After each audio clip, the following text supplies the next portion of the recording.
Hey, it's your girl Paige, and you know I've got the good book tea.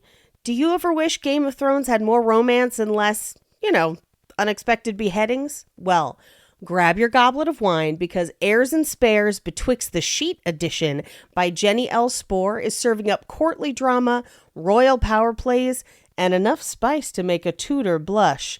I'll let you choose which Tudor. It's 1569, and Lady Annalore wants nothing to do with royal politics until the exiled prince turned king decides that she's the key to saving his kingdom and his heart. I mean, who could have expected that? Expect scheming nobles, forbidden desire, and a reluctant queen who won't just roll over unless she wants to. Perfect for history lovers who like their romance with high stakes, sharp banter, and just the right amount of scandalous. And if you prefer your historical romance with a little less heat between the sheets, there's a closed bed curtains version just for you. So, get your hands on Heirs and Spares Betwixt the Sheets edition out now, because royal duty has never been this delicious. Love ya! With new McValue at McDonald's, you get more than you expect. So after a long day, buy a double cheeseburger and add a McChicken for $1. Because saving with deals is always on the menu with new McValue. Prices and participation may vary. Valid for item of equal or lesser value. You better not have no plans tonight. Movie time and it's feeling right. You're looking for a love that lasts. Find it at Romancing the Podcast. Ooh, ooh, baby, you had me at hello. Ooh, I love you. I know. Ooh, ooh, baby, you're the wind beneath my wings. Ooh, I'll have what she's having. Thank you for tuning into Romancing the Pod. You had us at Hello, Chabella. I'm Paige Wesley. And I'm your Aldo Todd Schlosser. And this week, Paige made us watch Spy. So, Paige, I know this isn't the first time you've seen this, obviously, but... No, I very much enjoyed this movie. Take us back to the first time you saw Rose Byrne pretend to be Gwen Shamblin. Gotta wear gloves. I don't know what's gonna crawl. What woodland creature's gonna crawl out of a bird's nest? That joke is crafted specifically for Paige and any other of my true crime ladies out there who know the cult leader that died in a plane crash that also killed a friend of mine. It also had giant hair. Like, that's where it's so big. It was full of secrets. I saw this in theaters.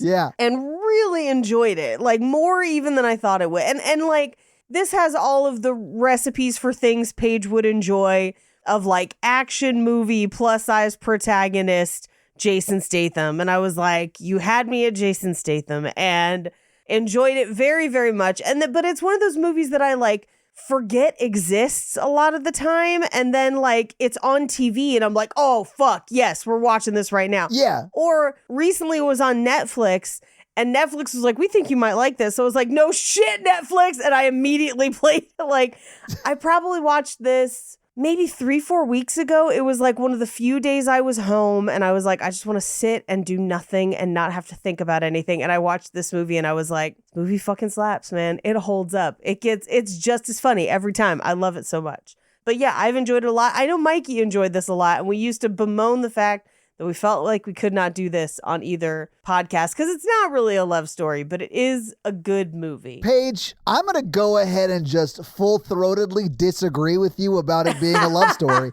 It's insane that you don't understand what they're doing here in this movie, and that is the most undercover love story in a romantic movie ever. You don't even know it's happening until you think it's going to cut to the credits. And then you see Statham has just freshly railed Melissa McCarthy. Good for them. You had no idea they were falling in love this whole time. I love that there's like bacon and jerky and champagne everywhere. I'm like, yes, girl, get it. He paid her in bacon. You know what the currency of the future is, Paige. Bacon.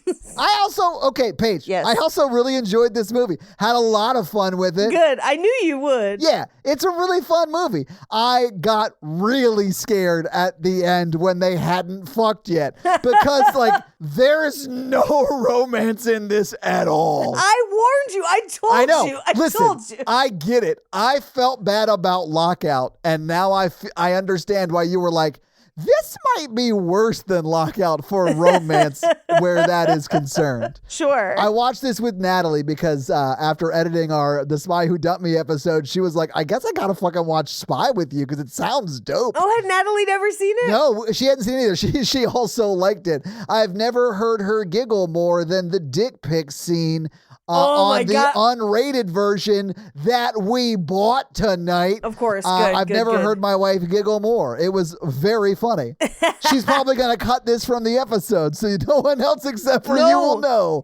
Keep it. I'm pretty sure they cut that out of Netflix because I bought the unrated one on Amazon today. Yeah. It literally was $4.99. Like, I could have rented it for $3.99. I bought it for $4.99. Yeah. There's no reason for me not to spend the extra $1. This movie's good. No, definitely have it. And I completely forgot about the dick pic scene because it's not usually like when it's on TV, it's not in the movie. There's like... Oh, they don't show the 4 minutes of full frontal dick pics? Full giant Paige. Girth Brooks ass dick. And it's like a Dirk Diggler. Like, it's a Dirk Dangler for sure. I don't remember if that was on the theatrical cut either. I don't know. I know I've seen it, but like, I always forget it's in there. It was definitely cut, Paige. It was cut. Yeah. Uh-huh. He was indeed cut. You could tell because you could see it for 45 minutes on screen. It was on screen so much it became like hilarious. Like, yeah, it was past the point of this is a bit much, and it pushed through it like it's a I think you should leave sketch. Like, it's that much level of nudity, like full frontal, like who gives a fuck dick in your face, and it made me laugh so hard. Like, Natalie and I were both just giggling like schoolgirls with the Playgirl magazine. I think another aspect of it, apart from the fact that yes, you do see a dick on screen for quite a long time. It's so long, it's so funny. They perfectly made fake dick pics. Like, if you are a person who receives dick pics, you have seen these. Like, you're like, yeah, that's pretty much what they look like. Yeah, go the Coke bottle. Yeah, classic. I always lay a banana next to it for scale. Sorry, I don't. That's why people use the Coke bottle or a remote. I know. People do that on Reddit. Like, they always like banana for scale when they're putting it next to things so you can understand how big it is. I don't really send dick pics. Like, Natalie knows what it looks like, and we work together. So, like, you know what? Here's what I'm gonna say. Don't send dick pics to your coworkers. You're not allowed to send Natalie any dick pics anymore. Oh, only from 8 to 5. Yeah. Okay. Yeah. At 5:01, I'm just like mass mailing dick pics. Yeah. To her DMs, shoving them in envelopes, licking them, putting them in the. Yeah. They're not that unique. If you showed me a picture of my husband's dick next to somebody else's, unless that other dick was just wildly unique, I'd probably be like, I don't know, it could be either one of these. It's usually dark. Paige, okay. Now I just want to, like, could you do a dick lineup? Could most people, like, walk into a room and be like, it was number 6, officer number 6 is my husband? Maybe. Like, Here's the thing. I feel like I have seen... Turn off the lights and hand it to me. That's the only true test. That's the only way for me to know. I feel like...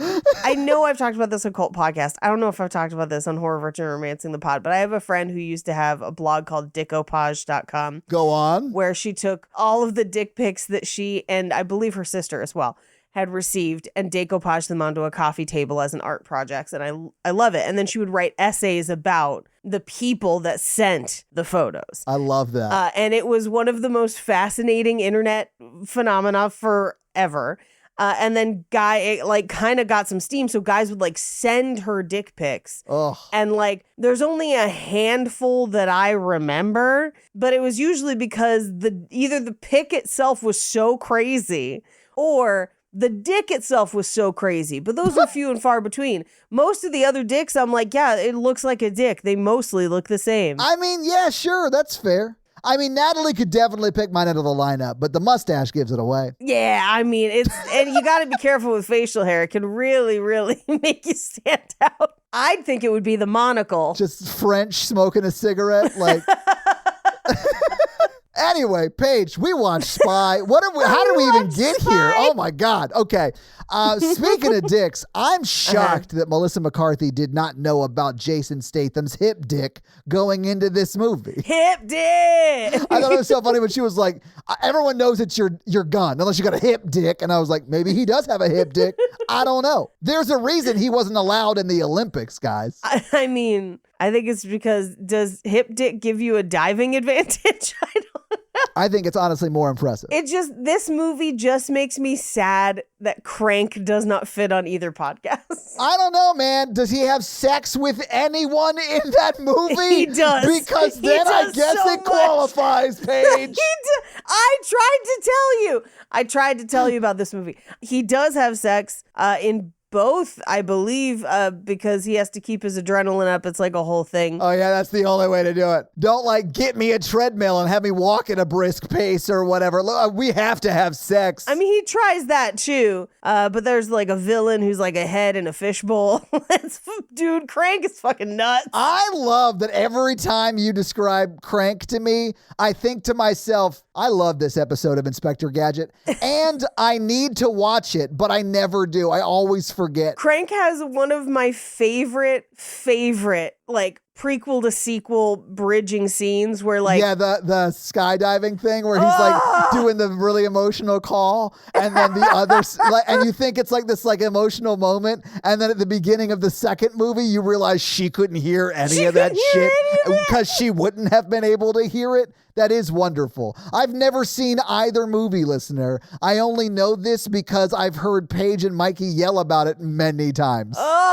It's one of my favorite things ever. I also, if you've never, look, because we're not doing Craig today, and probably not ever, if you've ever heard the How Did This Get Made episode on Crank where they interviewed the directors, because they were like, we'll come on and talk about it. Let's fucking go. I love it when directors are like, yes, we made a crazy movie. I want to talk to you about how crazy it is. You'll appreciate this. Most of Crank was filmed on Sony Handycams. Oh, I love it. And it was on purpose. It's not like that was the only camera they could afford. It's not like that was the only camera they knew how to use or had at their disposal.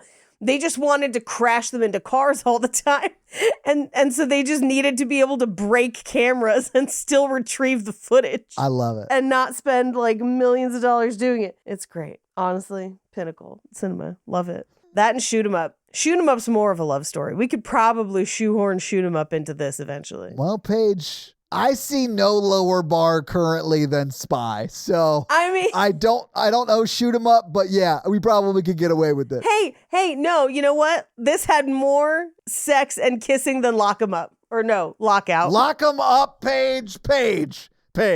Lock out the Guy Pearce girl from Lost, whose name I can never remember. And she's honestly very decent. And I feel bad every time I call her girl from Lost, but that's who she is in my mind. Vehicle that blew them both to superstardom, to being both of them household names. Look, Guy Pearce has been a household name since Priscilla, Queen of the Desert, and you know this. Truly. But let's talk about this movie. I'm excited to talk about this movie today. Oh, can I just say, I don't know fully exactly when it happened because I was taking notes at some point. But there is a clear line when Melissa McCarthy, what's her name? Susan Cooper in the movie? Susan Cooper. When Susan Cooper is talking to Rose Byrne's character, like there's a line in the sand where she just goes from being like Susan Cooper to being like roast battle champion Paige Wesley. And it's amazing. So like she just turns on roast mode and like, man, fuck, anytime she sees Anton, it's like, fuck the sweet. Like she hates Anton so much before she knows him. It's like she made a mistake and tried to cover for it by like, fuck you, I hate you. And then always has to stick with that energy because that's her cover. And it's funnier to me thinking that she doesn't really want to hate this guy, but she has to until he gets himself killed by doing shitty at his job. I honestly love her hatred for Anton. Me too. I love every second of it. It cracks me up every time. I mean, there were some burns in there where it was almost like she was like, oh, you just pulling fucking Joe Rogan's pubes out of your mouth or whatever. Like, it was brutal, Paige. Oh, did you finally just see that clip today? That joke was brutal. Yeah, I saw that today on Instagram. It was like, it was going crazy in my feed today. Yeah, it was crazy. No I loved shit. it. Wait, really? Yeah. Fuck. That came out like 3 weeks ago. Well, I just saw it. I saw it. I've seen it a few times. I just saw it again today when I was like doing something on the Romancing the Pod page. And like it came up again. And I saw Romancing the Pod like it. I commented on it because I was like, fuck yeah, Paige. This is great. I need to clip it because I went back and watched like the whole thing. I mean, Paige, that's what Joe Rogan needs to do so it doesn't get in his mouth so much. Oof. I mean, it's just a courtesy. I went back and watched the whole thing, and I insulted him like 3 more times after that. Love so it. I kind of want to cut it all together. Yeah, do a roast supercut of that guy for sure. Of just me going at Tony Hinchcliffe, apparently. Yeah. And honestly, I'll say this about like the stunts in this movie, because you're like, I mean, it's Melissa McCarthy. Like, is she going to do her stunts? And there are some stunts in this that look like as good as Tom Cruise's stunts. Yeah. Like, she looks, I mean, obviously Tom Cruise is like doing those stunts. I don't know that she's not. Paige, she's not hanging off the edge of a helicopter. Oh, the helicopter, at the no, end. for sure. Like Tom Cruise was hanging off that plane. Like No. Like a crazy space Scientologist Mormon person. Like just crazy person hanging off to the side of the plane. No, but I think about things like the kitchen fight. Paige, there was no way she was going to lose a kitchen fight. She played a chef on Gilmore Girls for like 25 years. When she got in that kitchen, I was like, there's no way she's going to lose. Oh. There's no way. Are you kidding me? This is one of my core unhinged toxic beliefs is that if you backed me into a kitchen, I would fucking murder anybody. Like, I could use an entire kitchen at my disposal at any time. If Paige backs into a kitchen and then spies or murderers also follow her into that kitchen, but me and the audience are out of the kitchen and can't see what's going on, we just hear a lot of the same Foley sounds from that movie. What was it, Insidious 2 or whatever? Insidious 2, boom! Yeah, where she's like bouncing teapots off people's heads and like smashing their heads with pans. Awesome. But then as the dust clears, I just put my big toe into the doorway like the raptors in Jurassic Park. That would be if it was me, because I do have gross feet, apparently. For you, Paige, all we would hear is like a bunch of like pot sounds and smashing and people falling to the ground. And then you would, because it's mid-century, you would kick open that little like window that goes from the kitchen into like the dining room, and you will be serving a cake. Like you will have baked a cake and kicked their ass in the 30 seconds you were in there. With like one severed hand out of the cake, holding a knife still. Just making the sounds from Miss Doubtfire. Hello. Hello. There are many things where I'm like, if someone's coming for me and I have this, I will end them. And I have no proof. I've never done that, but I'm like, kitchen, that's my domain. But I bring up the kitchen fight to say that's not necessarily easy fight choreography, and she's clearly doing it. Like, there are a number of places in this movie where I love that this movie does not shy away from having her do real fucking spy shit as her. Yeah. I'm here for it 100%. I mean, in those close-ups in the fights, she's definitely, and it's not just that one, she's doing all of the close-ups in all of the fights. You know, and they do it as a joke sometimes when she's chasing one of the bad ladies. I can't remember her name off the top of my head. And like the bad lady slides across the car and she like doesn't quite make it. And so, but she is actually like running in heels and jumping on the car. Like she's doing all of that shit. Yes. So yeah, I think she's doing a fucking great job. She's honestly having so much fun doing it. Like, so this movie and last week's movie make me, and we can't because it's in no way a romance unless you read it as a coded like same-sex romance where both of them are still in the closet and hiding it. And that is the buddy cop comedy Heat with Melissa McCarthy and Sandra Bullock, which it's not at all coded that way, but I'm just trying to find a way to do it because I love that movie. It's one of my favorite, quote, bromance movies. No, I think we could maybe do Bridesmaids. Oh, I do love Bridesmaids. I mean, that's Kristen Wiig, but yeah. But with Melissa McCarthy as well. True. Yes. Yeah. 9 dogs was too much of a commitment. But Paige, I'm out of first thoughts jokes, so maybe we should just go through this movie scene by scene. Let's do it. We open on an op in Bulgaria, just like every other spy movie, just like the spy movie last week. Eastern Bloc country, some sort of nuke.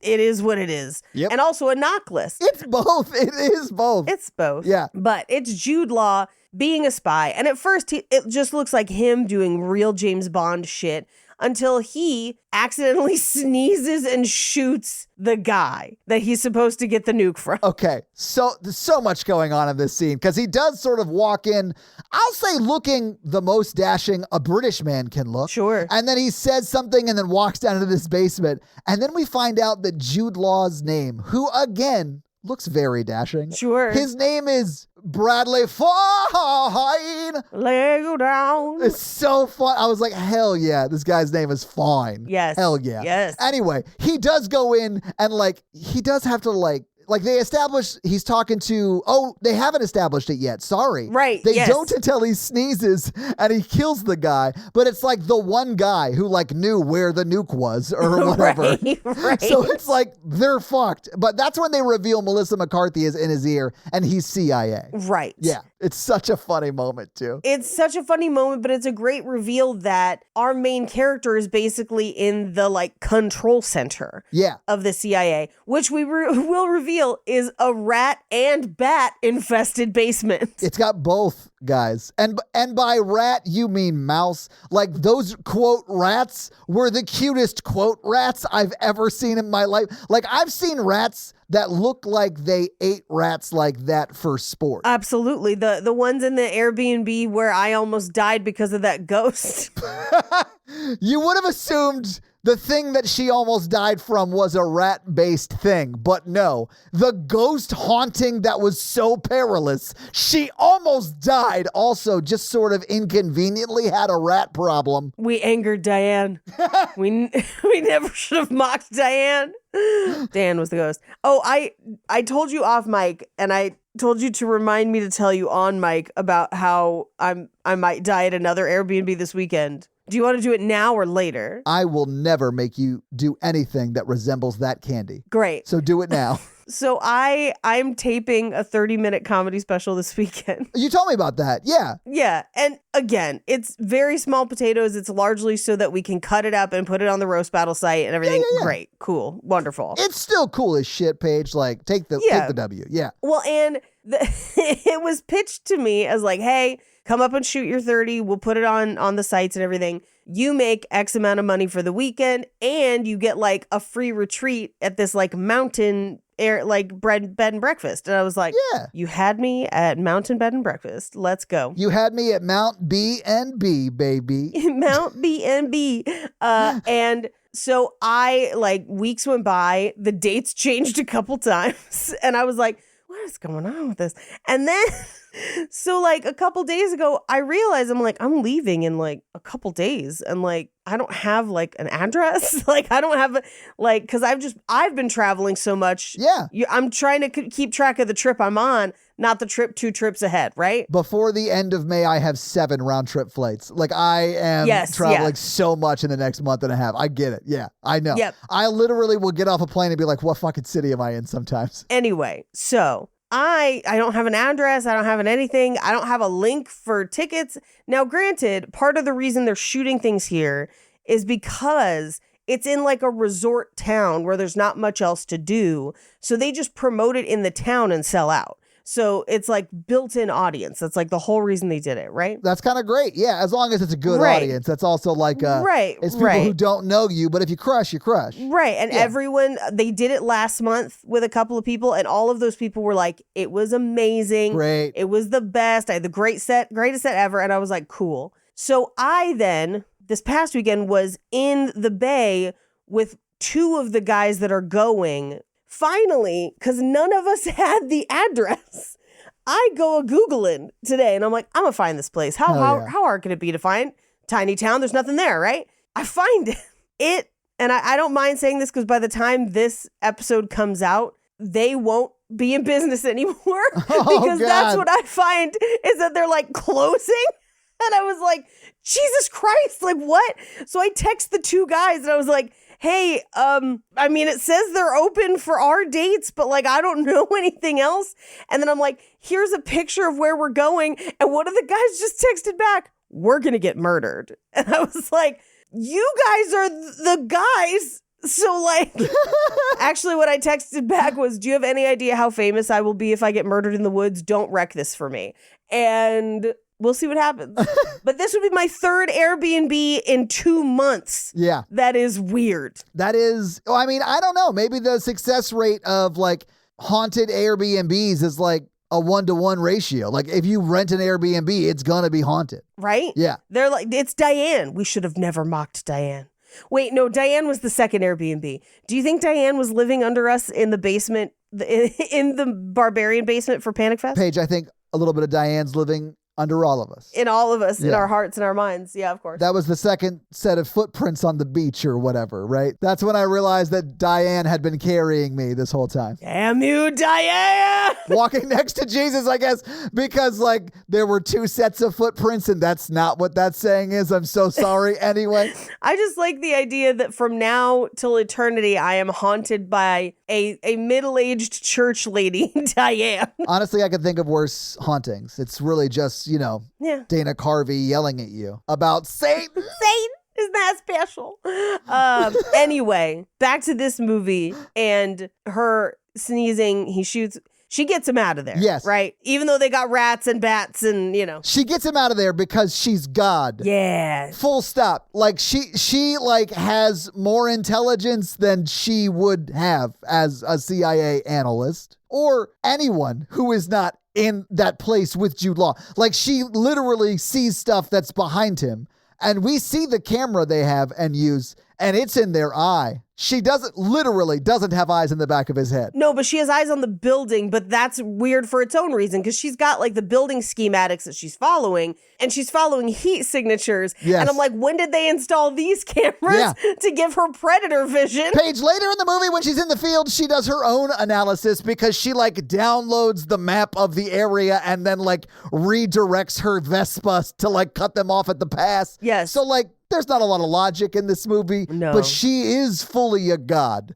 because she can just see everything that's happening and it's very funny to me. Yes, but with her godlike power, she navigates him out to a boat. She calls in a fucking strike. She does a drone strike, which like I believe that we would have a drone flying over that mission because they can fly so high you can't really see them unless you have like binoculars. Yeah. And they could definitely do a strike like that. Yep. That's why they're so scary That is why they're so scary. and terrible. And terrible. But he gets back, he's safe and sound, and he's like, I gotta take you out to dinner for this. Great. And I should mention, as she's trying to get him on the dock and everything, the bats come out of the ceiling and they've got like, if you've ever seen the Office episode where Meredith gets bit by a bat, it's the same kind of thing. Yeah.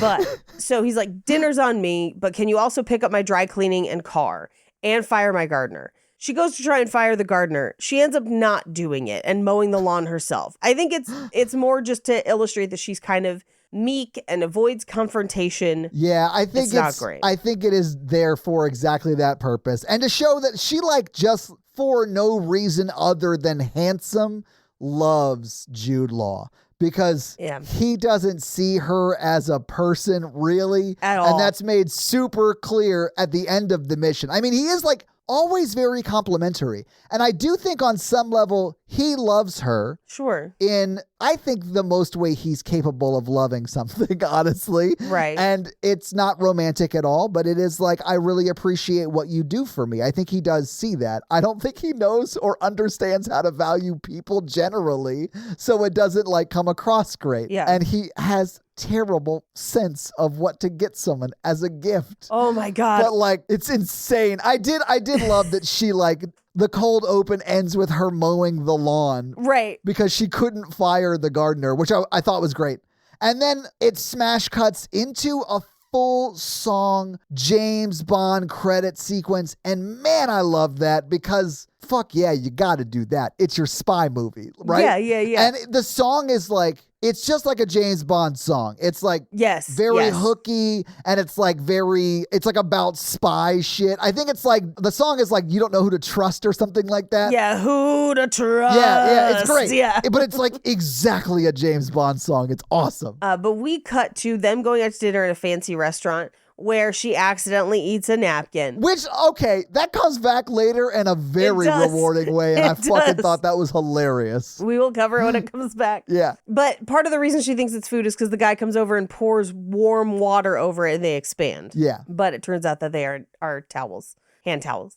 But during dinner, he gives her what I can only describe as the most bonk-eyed, weird-ass cupcake necklace I've ever seen. And it's a cupcake with teeth. It's got like weird monster teeth. It's like you asked ChatGPT to create an evil cupcake. It's that bad. Like, it's not even a good version of that. No, and it's got an adjustable toggle. What does that toggle do, baby? So, Paige, it was at this point of the movie where I was like, well, Jude Law's in on it. And I realized I was not right. But I was like, Jude Law's in on it, and that's like a tracking/recording device. Right. Because it's so ugly. It's like and it's big. Like, you would only wear that if you love someone so much you couldn't tell them for whatever reason. Yeah. And then you watch them get murdered. Right.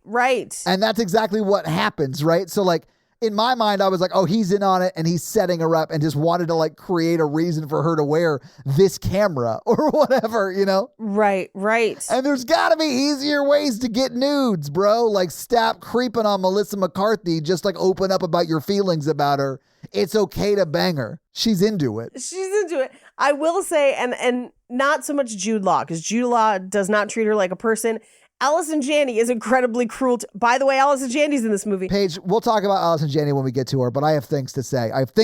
There are a lot of people that depersonalize and treat her cruelly. Yes. But one thing I do like about this movie, and especially when she has her like boss ass bitch attitude on, is that homegirl gets hit on left, right, front and center in this movie. Paige, when she gets to Rome the first time dressed as the cat lady number 2 undercover role, and those guys in the Ferrari drive by and don't catcall her. Yeah. I loved that it was the same dudes in the same Ferrari that catcalled her later that night when she walked out like dressed. Yep. Because this is going to sound incredibly insane.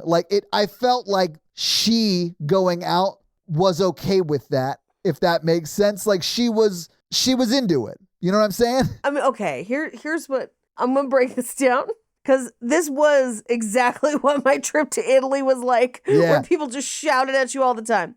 It did make me feel pretty unsafe. Now, here's what I will say. There have been times when a cat call has found me in a mood that I thought it was hilarious or made me feel great. But you can't predict that, so you still shouldn't catcall people. Oh, I don't think it's the right thing to do. No. But the way she responds to it doesn't make me hate them, because she's like, sure. Thanks, guys. You guys are too much, you know? Yeah. But I also really like that it was the same guys, because it wasn't that she's not pretty. It was that she was like, the CIA was making her look terrible, right? Right. And if she wanted to look pretty, man, she'd look pretty. And when she does, she can get catcalls. I realize getting catcalls is not the goal. That's not what I'm saying. No, but she is coded by the people you mentioned, like Allison Janney's character, Jude Law's character, is like being a great analyst and a person of worth, but no sexual or romantic value. And I like that this movie doesn't have that point of view of her. And I really enjoyed that aspect of it. Yeah, I really, really like just the way that, and it's not that she is hiding or drastic changes. She just dresses up.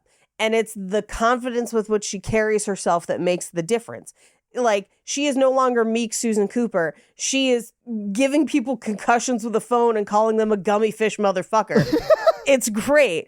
I will say, like, I felt like the second cat call for her felt like the guy in New Orleans that told me I was supple as hell, which is still my favorite cat call ever. Girl, you supple as hell. Girl, you supple as hell. And then he kept it pushing. He kept walking. I kind of love that, honestly. He kept walking. At no point was I in danger. He was just like, just so you know. FYI, you supple as hell. I hope Jason Mantzoukas tells his friends, like, man, I got the best cat call that one time at Comic-Con when Todd rolled up on me. And he was like, yo, I'm the Jason of your group. And I was like, cool, and walked away. That was the best cat call ever. I'm sorry, Jason. I apologize. I'm an idiot. Anyway, it's a crazy necklace with an adjustable toggle. She is very disappointed because he makes it very, very, very clear during this dinner that he not only does he not view her as a romantic option, he doesn't really view her as a person, period. It's like something you'd put on your dog's collar. Yeah. It's ugly. It's terrible. It's like so sad because she's so clearly in love with this jackass who is like talented and saying nice things to her, but not at all treating her like an equal or even very much of a person. Right. Which is a weird thing to see Jude Law do because he can do charming really well. Yeah. He's not playing charming. No. He's playing aloof douche. Yeah. Which I didn't know he had in his repertoire, but he does a great job of in this movie. Well, he doesn't really do it for me, personally. Like sexually, have you not seen Enemy at the Gates, Paige? I haven't seen Enemy at the Gates, but I'll tell you what, it'll make you want to smash in World War II bunkers so hardcore. all right. It won't, Paige. It's not at all sexy. Okay, cool. He's a little too pointy for me. I feel the same way about Tom Hiddleston. Enjoy his work, but I'm not sexually attracted to him. That's fair. I'm not sexually attracted to any British men or men in general. That's fair. So, yeah. So we cut to work the next day, and it does imply that she's got some sort of eye infection. It's probably from the bats. It's definitely from the bats, Paige. The second she's not in what I'm assuming is a rodent-infested, like, shit room, the eye infection clears up immediately. Yes.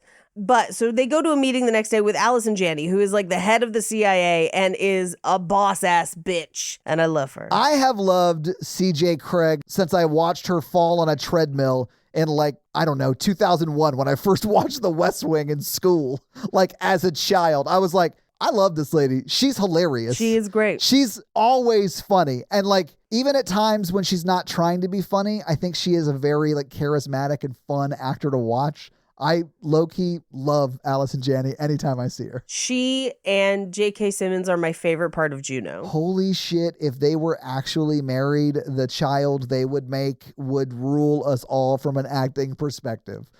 They are both amazing actors. I just love where she's like, you're moving out. I'm getting wine marauders. I was like, that's this lady's whole plan. Yeah. But Allison Janney breaks it down of hey, here's who we're going after. The guy that you sneeze killed, his daughter probably knows where the nuke is. Seems like she's going to sell it. She's going to go to this other guy. We need to follow that other guy, but we can scoop her first. And so at this point, Jude Law is like, perfect. I will go and I'll go on this mission. Yeah. Great. But we cut to the bar after, their local CIA work bar, where we meet Morena Baccarin, who is Karen, I forget her last name, Karen Walker. And she's portrayed as super spy. She's incredible. Yeah, she's the one that all the girly spies want to be, right. Oh, isn't she so great and glamorous? And she's always doing the field agent work and she's crushing it. I think they even say she has more successful missions than any other field agent. Yeah, than Fine does. Yeah, she's the person. Yeah, she is one of the best out there. So I got the respect they were giving her, but it is also positioned she's hot and of value and they are not, because she walks to the bar and can get a drink immediately and they can't even get the bartender to talk to him, even though they've been drinking there forever. It's the scene sort of makes you sad a little bit. And I'll tell you why it made me sad. I realized that her coworker who was with her as an analyst, Nancy. Yeah, Nancy is British. Is that why you were sad? Yeah. Why? Because she works as an analyst at the CIA. Paige, I fought a war, so we wouldn't have to have Brits in our government, okay? How dare I was like, they? what? Jason Statham isn't from MI6, and he's not at least attempting an American accent, guys. I fought a war. No. So we wouldn't have to have any Brits in our CIA, Paige. He's not attempting an American accent at all, and I would highly recommend after we finish recording, you go to YouTube and watch the bloopers for this movie, because it's not like a normal bloopers. It is, because this is Paul Feig, who also directed Bridesmaids and a few others. Yeah. He does improv rounds where they have writers and stuff on staff writing things to punch up. And so the bloopers is just them trying to get shots of like the funniest version of a line. And it's incredible. It's one of my favorite things I've ever watched. Oh, man. And most of the time they can't get through it. And to watch Jason Statham very meekly be like, who is it? Mrs. Claus? Santa Claus is what? Okay. it's worth the price of admission. I'm sorry. Just watching you do your best Statham impression, which to me looked like dumb Brit, like was so funny. Like your face like became British stupid in my mind. Like it just like, wow. And that was how you chose to portray Statham, who I think has, well, he's an athlete, guys. I don't know how smart he is, He's but an he athlete. seems great. He's a great actor. I love him. Everything I've ever heard about him from people who worked with him is good, where they're like, he's hilarious. Like he is I bet. understated funny and has a huge sense of humor about himself. But I'll tell you how I know that's true. I watched this movie. There you he go. He plays a spy that only fucks up, and he plays it so earnestly that, like, you'd have to be very comfortable with yourself as a person to play this role. Yeah. And he crushes it. I love his character in this. he crushes it. You're laughing at me and my dumb Brit now, and then you're going to watch that video later and be like, oh my God, she nailed it. Paige, at no point did I think you didn't nail it. But I will watch it. Yeah. Anyway, this scene is also where Nancy, her friend from the basement, reminds her, like, you were also top of your class at the academy. Yeah, your scores were as good as hers. Yeah. Speaking Yes. about Karen Walker, the super agent or whatever. Right. So this is our first indication that, like, she maybe could have been an agent and she wasn't for some reason. Yeah. And Karen Walker comes up and talks to them. And then is like, oh no, I've got to go celebrate on my yacht. Okay, bye. She's like, I'm going to go take some time off in Capri or whatever. Capri. And they're like, oh, Capri. And she's like, I don't know. I just say it the way the locals do. Like, she's really catty. She's like real Regina George energy. But it's fine. We don't see her again until she gets shot in the face. So it's fine. Love it. But as she's walking away, Nancy kind of blows a raspberry at her and she turns and then she blames Susan as if it was a fart. It makes it worse, basically. Honestly, it's hilarious, though. And that's why you can't trust a Brit, Paige. Can't trust him. And we just let him in government.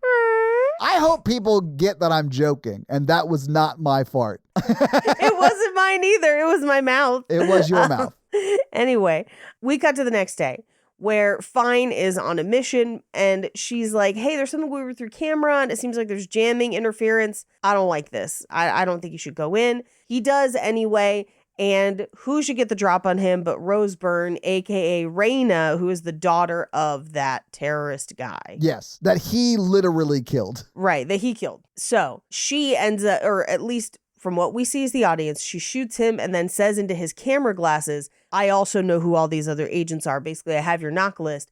And then it appears like she kills him. Yes. I did write in my notes even at this point, oh, I guess she, and I put in big quotes, killed him here. Because I knew you don't pay for Jude Law to use Jude Law for 20 minutes. No, of course not. You pay to use Jude Law for the first act and the third act. Anyway, so we cut to, they do the funeral. Susan has to write up the report, and Allison Janney asks her not to refer to Raina as Thunder Cunt, which I thought was great. I love later in the office when she's talking to her, she goes, I really was just trying to write cunning.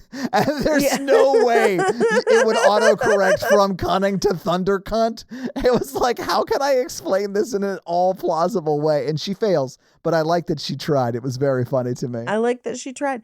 But she, I think, is blaming herself. Oh, yeah. And reviewing the footage and finds a phone number on the counter in the shot and has Nancy enhance it. It's a phone number for Paris. Yeah. Where DeLuca, one of the buyers, has an office. And so now they're like, we got to send somebody in to try and intercept and get DeLuca. But she knows who we all look like. Enter Jason Statham's brilliant plan. Which brilliant plan is this, Paige? Because he talks a lot of shit for a guy who literally sucks as a spy. I love that he's like, you twats. And she's like, you can't say twats. It means vagina here. And he's like, you vaginas. Yeah. It's like, that's not You totally. Anyway. I do love that, like, even his boss, I assume, Allison Janney, is like, we are going to have to send you to HR again. Right. And he's just like, fuck you, I quit. I quit, but he clearly has done this before because they kept his like eyes, like his lady in the basement who talks in his ear on staff because they're like, he's coming back. Don't worry about it. Like the kid that runs away but only gets as far as the driveway. Or only gets as far away as his jacket that got caught on the doorknob will allow him to Oh my before it rips God. him back and he falls on the floor and passes out. Fucking love that later. But in this scene, he's basically like, just put me in the face-off machine. I'll get a new face and then I'll go on the mission. And Allison Janney is like, I'm sorry, what? And he's like, the face-off machine, I know you have one. And she's like, we don't have a face-off machine. He's like, well, they said. She doesn't just say no. And this is why I love Allison Janney. Because the first time he says it, she just says, well, do you have 50 cents? Because it takes 2 quarters. And that is the funniest response when the actual answer is, no, you moron. That's a movie. Well, I love his response to that, which was, you gotta pay? Yeah. Well, I mean, yeah, he fully believes it exists, Paige. And listen, Yes. I don't know he's wrong. I mean, we don't know. I don't know. But he fully believes it exists. When he's leaving this scene, he literally says, and I know you got the fucking face-off machine. So even as he's leaving, after he quits, he's like, sure, they've got it. Yeah, absolutely. Look, I love a dramatic love story as much as the next person, but can we talk about how much time Allie wasted waiting around for a letter that never came? You know what might have solved the whole mess? A reliable phone plan. If Allie had Mint Mobile, she would have received like a wall of text every day for 365 days straight, clearly letting her know that it was time to block Noah because my guy has some serious attachment issues. And hey, she could have saved all that money on her overpriced wireless plan and used it to move like far, far away from both Noah and the man she married.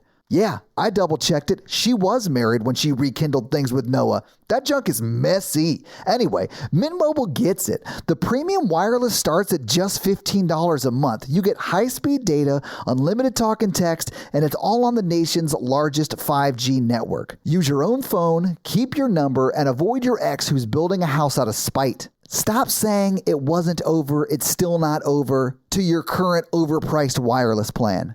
Say, this should have been over years ago and get with Mint Mobile. Get 3 months of premium wireless from Mint Mobile for just $15 a month at mintmobile.com/romancingthepod. That's mintmobile.com/romancingthepod. Upfront payment of $45 for 3-month 5 GB plan required, equivalent to $15 per month. New customer offer for first 3 months only, then full price plan options available. Taxes and fees extra. See Mint Mobile for details. Paige, are you ready to optimize your nutrition this year? Factor has chef-made gourmet meals that are making eating well easy. They're dietitian approved and ready to heat and eat in 2 minutes. You can feel right and feel great no matter what life throws at you. Factor can help you feel your best all day long with wholesome smoothies, breakfasts, and grab-and-go snacks. And honestly, there's a lot of more add-ons too. That are great. You should check them out.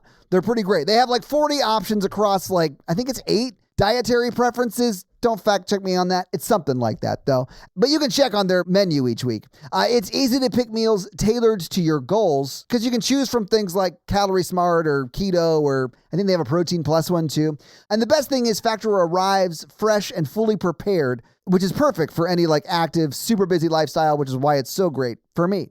So eat smart with Factor by getting started at factormeals.com/factorpodcast and use code FACTORPODCAST to get 50% off your first box plus free shipping. That's like half off your first box and free shipping, guys. That's code FACTORPODCAST at factormeals.com/factorpodcast to get 50% off plus free shipping off your first box. Do it.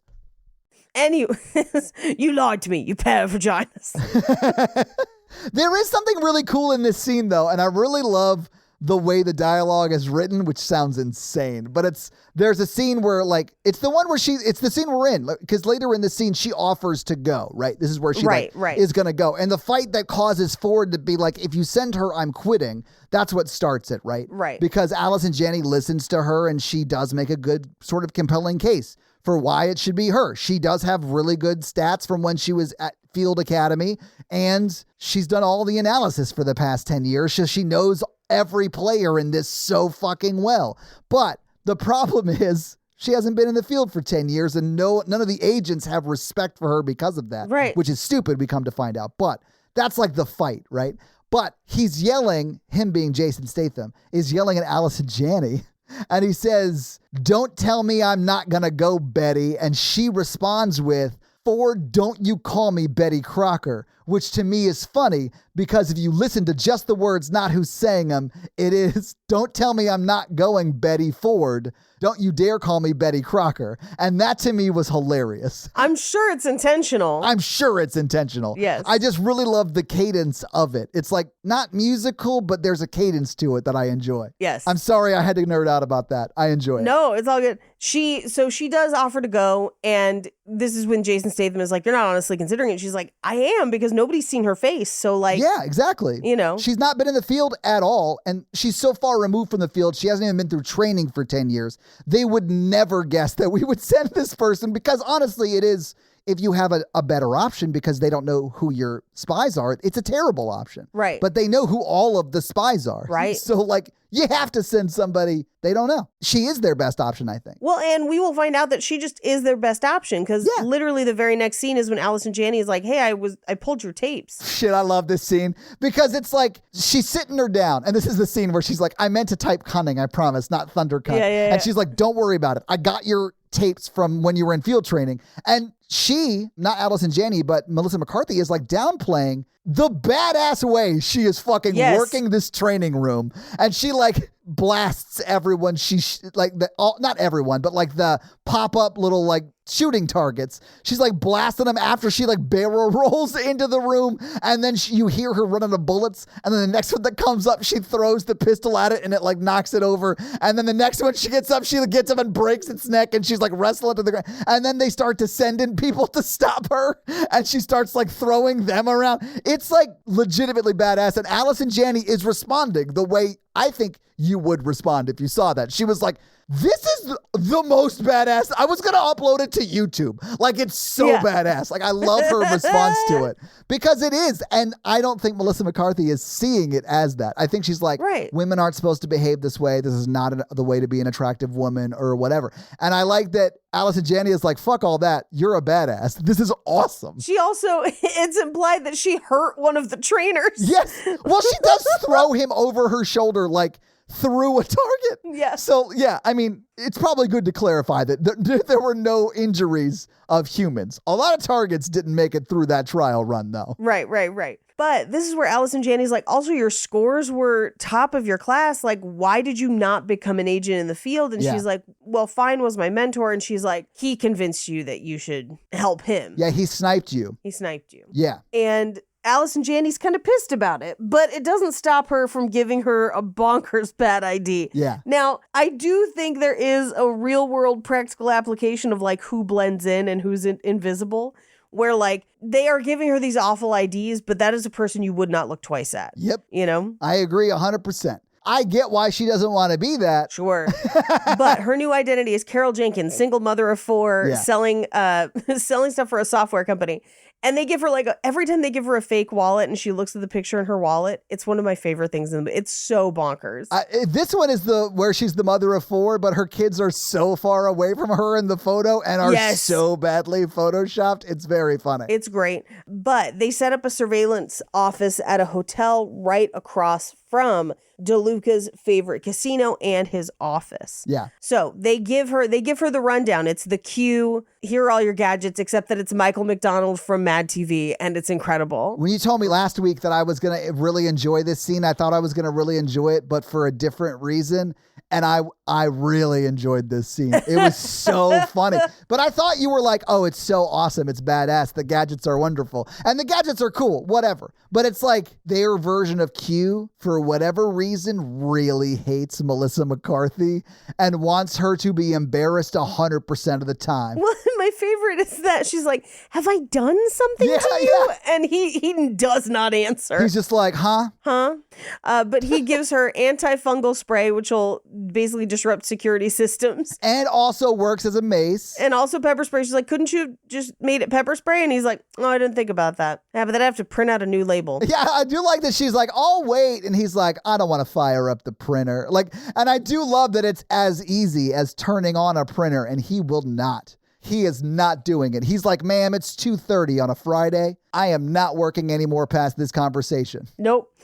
He gives her stool softener, like a rape whistle that's got darts in it. The stool softener protects you against poisons. Right, It's right. not just that she needed it. Right. Well, but it's like everything is Embarrassing. hefty poop themed. Yes. Yeah, well, or hemorrhoid themed. Yeah, it's all butt themed, I guess. Yep. They give her a night vision watch, but it's Beaches themes, like Barbara Hershey and Bette Midler. Beaches themes. Right, yeah. So, I mean, some of the gifts are cool as shit, I guess is what we're saying. Yeah. Yeah, This one's cool as yeah. shit.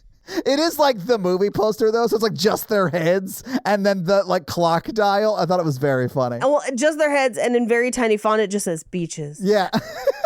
As if whispered between the dunes. Beaches. Throw it in the dunes. Beaches.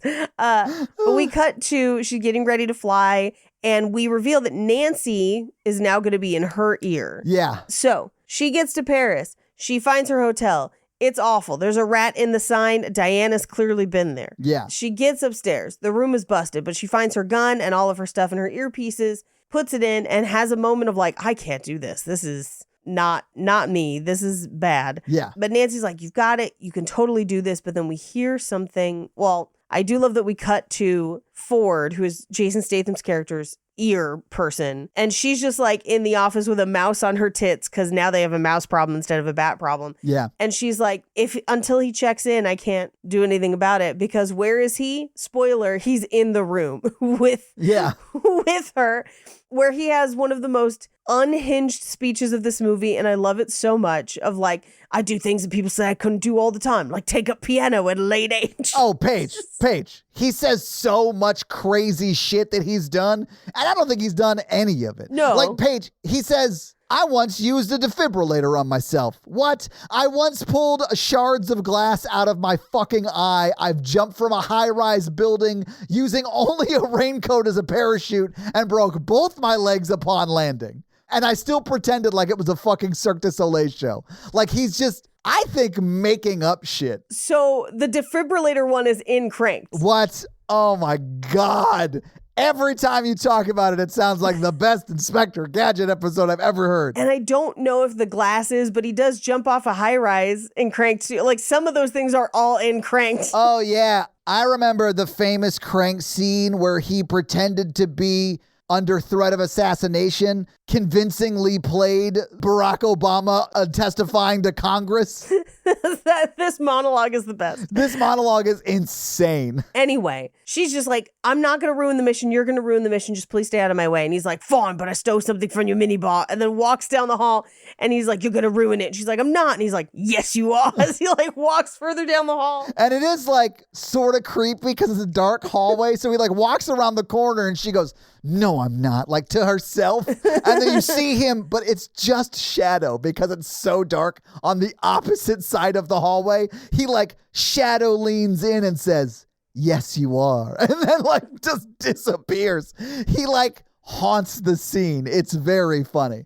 Also, I do have to read some of the other things he legit said he's done. Go for it. Just before you do, I need you to know something. Yes. Snakes cannot hurt you and there are no snakes at the base of your bed. It is that crazy. It is like L. Ron Hubbard affirmation level crazy. Because one of them was, and I'm going to do my best Statham impression, I watched the couple that raised me explode in a van. I watched the woman I love get tossed from a plane and get hit by another plane midair. I drove a car off a freeway on top of a train while I was on fire. Not the car. I was on fire. I think that does happen at Crank. That is insane. So it's just like, is he in this movie just telling her the plot of Cranked? Hang on. Honestly, it is so funny if he is. At one point, he says, nothing kills me. I'm immune to 179 different types of poison. Now, I know because I've ingested them all at once when I was deep undercover in an underground poison ingesting crime ring. Yeah. What? That is insane. That was not in Crank. Well, good, because that's insane. And I can't wait for Cranked 3. Oh my God, I would kill for Crank 3. I died for 5 minutes and I came back to life. Paige, he says so much insane shit. Well, and that's okay. Part of the reason for Crank 2 is that he dies and comes back. It's a whole thing. And Paige, I looked up online all of these, and I know one of them didn't make the movie cut, but made the trailer cut.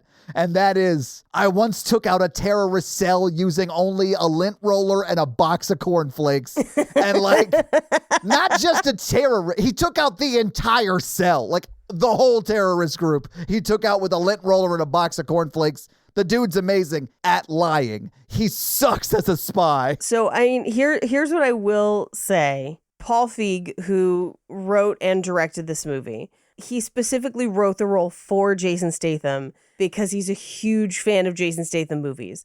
So I would not be surprised if it was specifically... Like if they were all things that were from Statham movies? Or a lot of them are. Yeah. I mean, you already called out some of the ones from Crank, so it probably is. Yeah. I just haven't seen enough of those movies, apparently, which, listen, I like them too, so I should probably delve into them more. Yep. Anyway, the next morning she goes to the building that she's supposed to observe and it has burned down. And she has this moment of like, what am I supposed to do now? Like, this is the whole reason I'm out here. This was my chance. Paige. Yes. Man, do I have good news for her, because literally the first person she asks about the fire not only knows when it happened, but was there and took pictures of the person who set the fire. Yes. Like the first person she talks to gives her that. I was like, damn. Lucky. She's the most lucky spy I've ever seen in my life. I love this. Well, she's about to get luckier because she sits down in a cafe to just like, what do I do now? You know, like I know there's this guy, but we ran his photo. Nothing happened. And behind her in the cafe is what? Jason Statham. Again, being like, if I don't want to be seen, people don't see me. And then he stands up and bumps into a dude. Yeah. Like immediately. It's perfectly done. Because he's still Jason Statham. You know, like you do sort of see him from across the room, you know? Boy, do ya. Paige. I mean, he's a put together guy. Like, I get it. Look, I would love him till the day that I fall out of a plane and get hit by another plane midair. Anyway, but as he kind of moves to a different part of the cafe and sits down, she sees that man and starts following him, and he switches Ford's backpack. Yeah. So she tries to chase Ford down to let him know. She ends up at a wild concert in the park that seems like a good ass time. It does. And tries to steal one of the microphones. One of them's auto-tuned. She finally gets the main microphone and is like, Ford, he switched the backpacks, ditch that backpack. Ford throws it into the water, it explodes, everyone takes off. But in the melee, she is photographed by one of the air quotes bad guys. We don't really know who she is yet, but it's one of the women that are involved on the side of the people trying to purchase the bombs. So she then takes off and chases after the guy who switched the backpacks. And they go on like a huge chase. She chases him up into a tall kind of like abandoned building and tries to shoot him, but the bullets and the magazine have fallen out of her gun. So instead, she kicks him, breaks one of his legs, uses his own knife to stab him in the chest, and knocks him down through what would have been the center stairwell. Yeah. He falls multiple stories, gets impaled on rebar. He's so dead. Bitch. And she just immediately barfs like, oh, not on him. But it covers him. Bitch, the not on him, it made me laugh so hard because it's like, of course she didn't want to throw up onto this guy. She just she kind of had to. It was him or her. Right. So you're glad she killed him, I guess. But she clearly doesn't want to throw up on his body, and that to me was so funny. But then she also accidentally drops the murder weapon, the knife, and it sticks into his chest. Plunges right back into him, yes. Oh, my God. It's great. I love it. Such a funny movie, guys. Like, literally. But she manages to get his camera, so she knows that at least his photos of everything won't get out. Yeah, and honestly, it's really the best way to verify that he definitely had 2 weapons in his pants at the beginning of that fight. Hell yeah. Weapons of ass destruction, you know what I'm saying? Good for you. How do you walk straight? Limp. There's no other way, Paige. Anyway. He'd knock lamps over. Do you think when it gets hard, he loses consciousness? Just like it takes that much blood? Nah, he's not Joe C. But yeah, I think like that's such an old joke. But no, I mean, it's a huge dick. We'll get there in a second, guys. We're going to table the huge dick for a second. Table it for literally 2 seconds because she takes the camera back to her hotel room. She's going through it with everyone back at base. And they also reveal that Jason Statham has been trying to hack into the system for intel over and over again. But as they're going through all the pictures, they see a whole bunch of dick pics compared with a soda bottle, compared with all of the things. One of them has a tape measure around it, which like for the like girth, which was hysterical. Yeah. I mean, inquisitive minds gotta know the girth, baby. It looked like it was 8 inches around, which is the size of a wrist. I immediately looked down at my wrist. Let it be known that no. But they, in this scene, show the dick in many different... There's one shot where it's like, he's pointing at it, the dick is in it, and his face is in it. Yeah. Like, what is... that's... From underneath it. One arm is holding the phone underneath his dick, and the other... It's amazing. Honestly, it's like... It's a famunda pic. Yeah, it's bonkers. But I love that behind them back at base, because she's showing them all these... The girl behind that works with Jason Statham is like, his is bigger. And then just like goes back to working. You're like, maybe this is why he's so cocky. Maybe this is why that lady fell out of that airplane.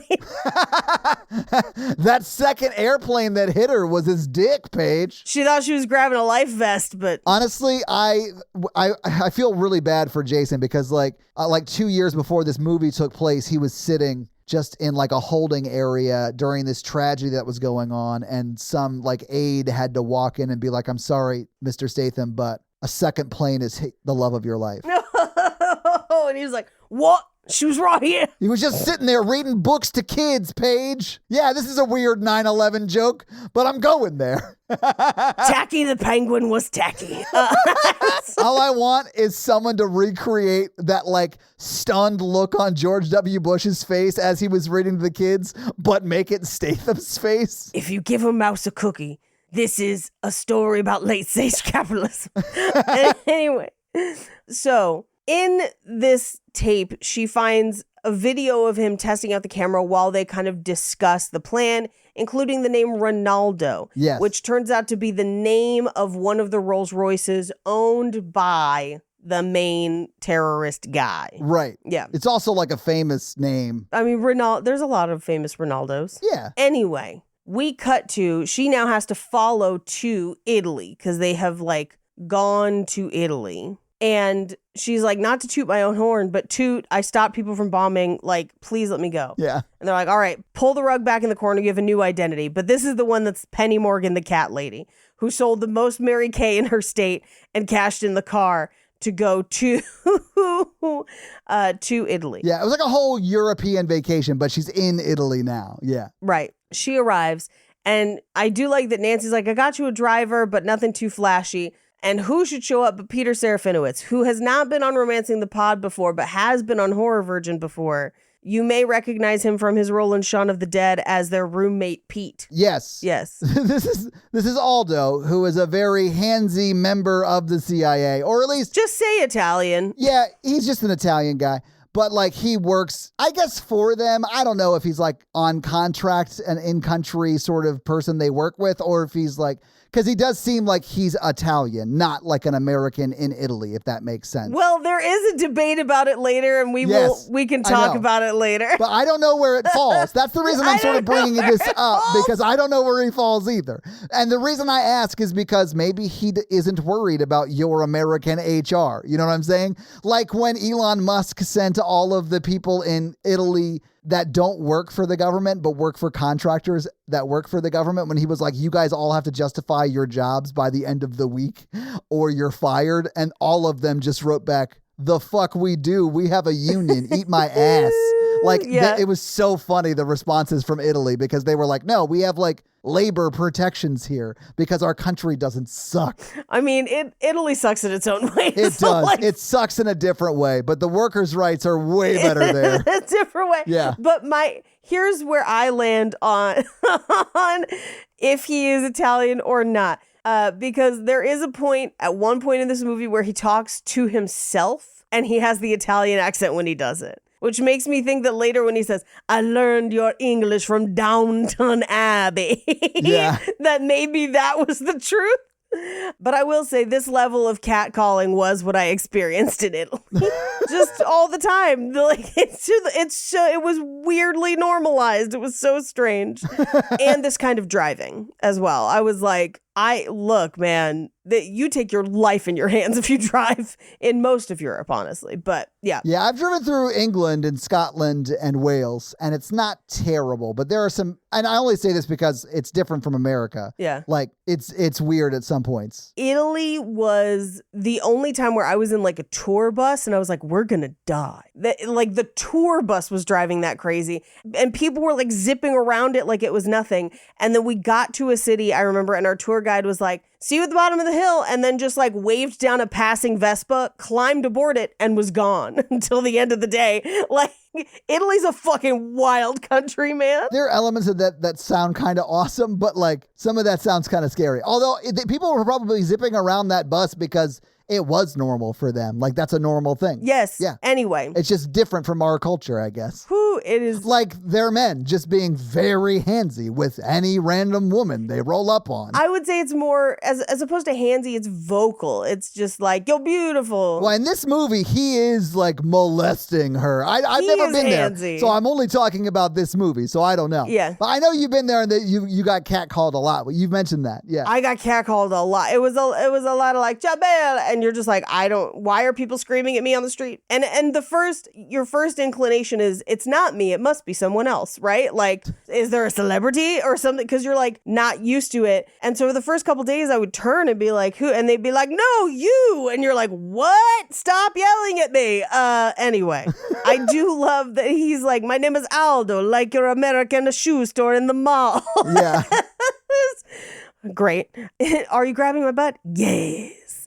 Anyway, he goes on a crazy route, but drops her at the hotel and is like, hey, maybe another time. And she's like, no, but do you have a gun? He's like, you don't get one this time. Bye. And then immediately goes to hit on another girl on the other side. And he's just like, I like to play the Yeah, it's a numbers game, Paige. Every guy knows that. It's a numbers game. And I love that she's like, hey, you were just hitting on me. And he says it's a numbers game, more or less. And he's like, listen, like, here's my cell phone number. Call me or whatever. Like, he's not like, no. He's like, you told me no, so I moved on. But like, if it's a yes, call me. He's Tinder swiping in real life, which is wild.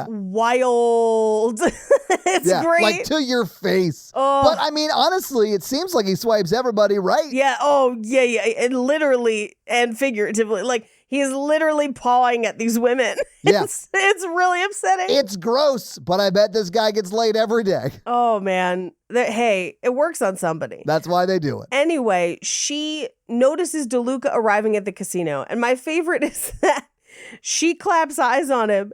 And Nancy, through her camera glasses, is like, oh, he's hot. I'm rooting for him now. I want him to win. And it's like, he's a terrorist. Yeah.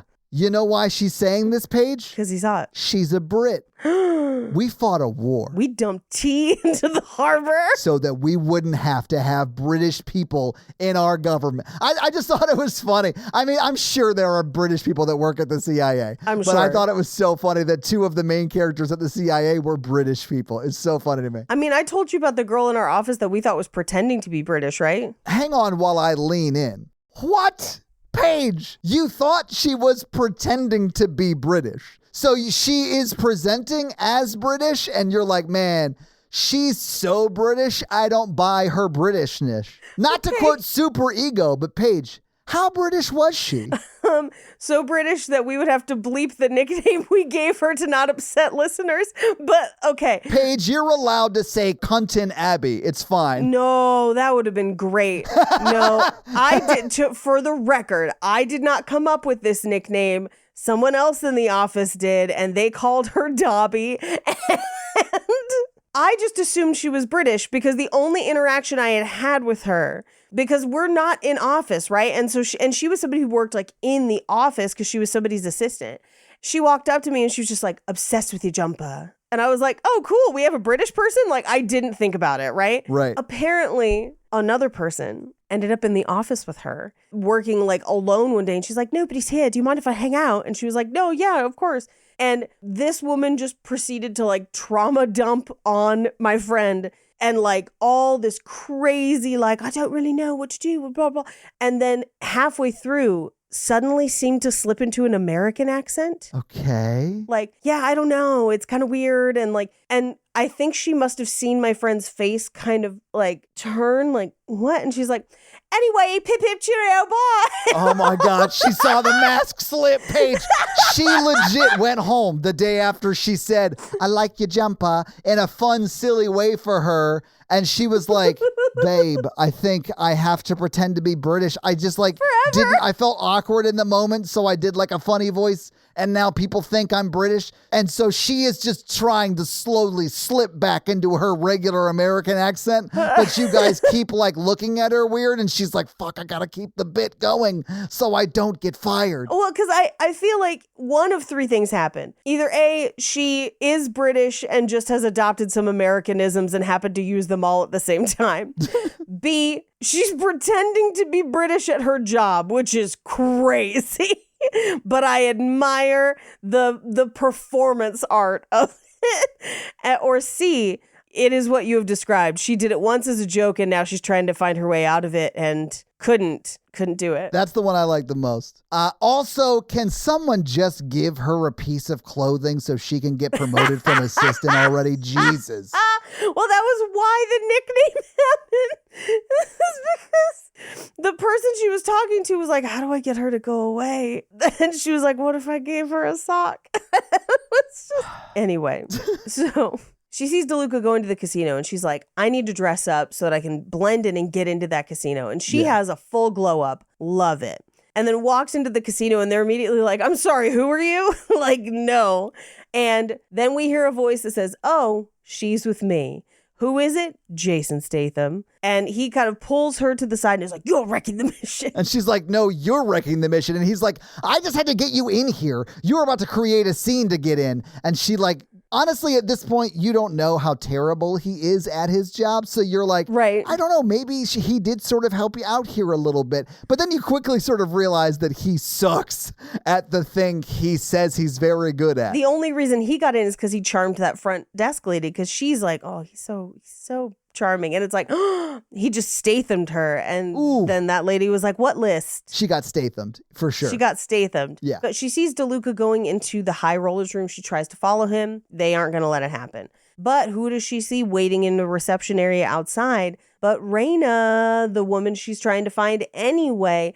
And she watches as that guy from the office puts something in her drink. And so she warns her about it before she drinks it. Yes, which is, I think, a kindness. And this escalates very fast because she's like, yeah, I saw the guy who did it. It was this Silicon Valley looking dude with a purple bow tie. And then she whispers in someone's ear and they leave. And then she chats with Rose Byrne for a few more seconds like, I love your hair. And she's like, great. The closer it is to God, the more holy you are, or whatever. Right. Have you tried to weigh down at our workshop? Yeah. Let's not fly anywhere together. I thought it was very brave of her to fly anywhere in a private jet with Rose Byrne in this movie with a hair like that. Look, but anyone whose hair inspiration is a Yorkie, beware.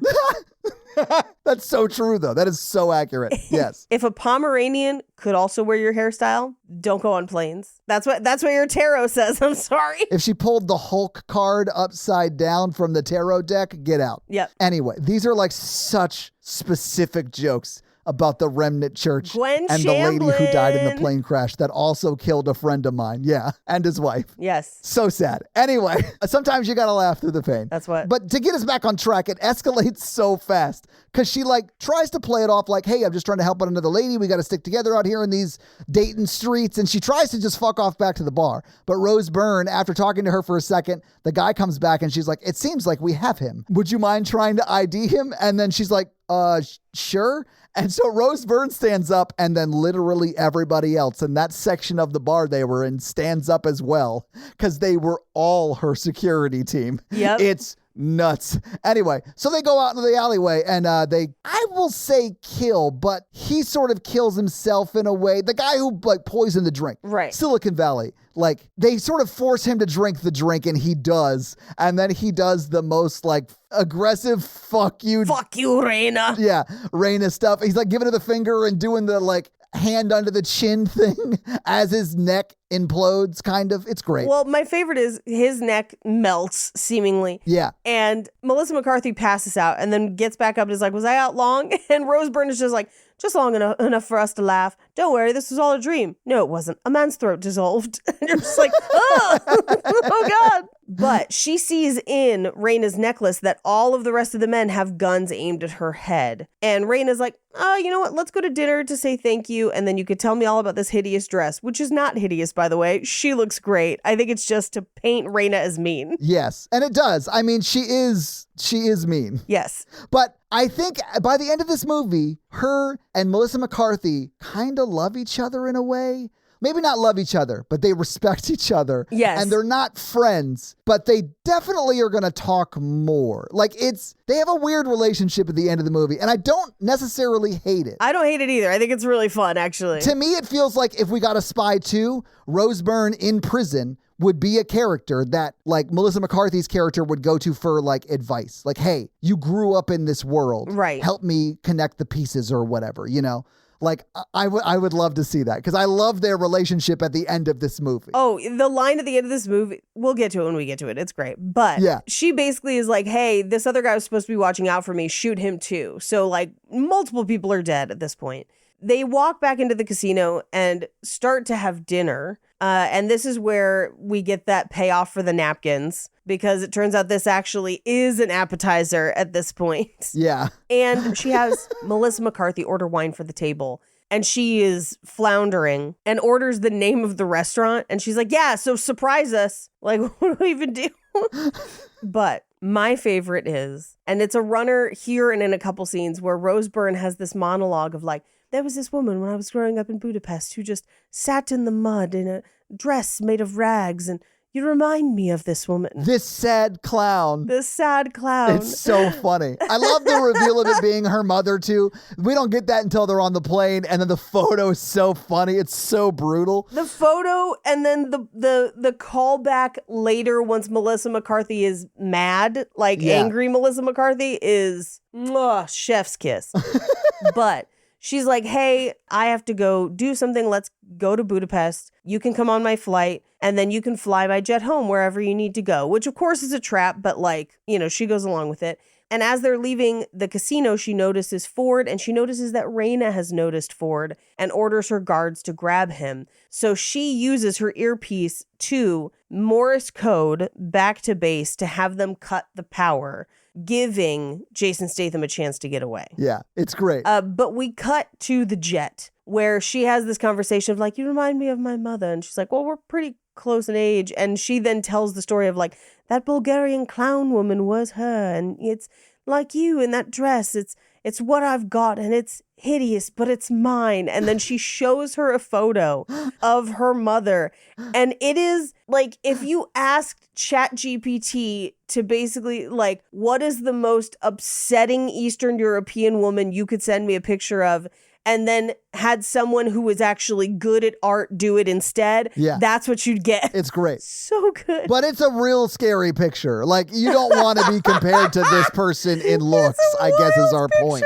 But I think this is the moment where Melissa McCarthy's like, all right, well, fuck this lady. And she just starts to pull the gloves off. I think it's actually a little bit after this. Yeah, I think it's after she saves her life when they're flying, right? Right. Because we will reveal that she is drugged at this point. So she passes out. Right. Well, she passes out slowly as she's like trying to get her I've been poisoned pills that are stool softener. And so later when she wakes up, she's like, did you drug me? And Rose Byrne's like, yeah, I had to go through your shit. Like, I don't know who you are. Yeah. And she goes, I've also never seen someone fall to the floor trying to get stool softener before. So there's that.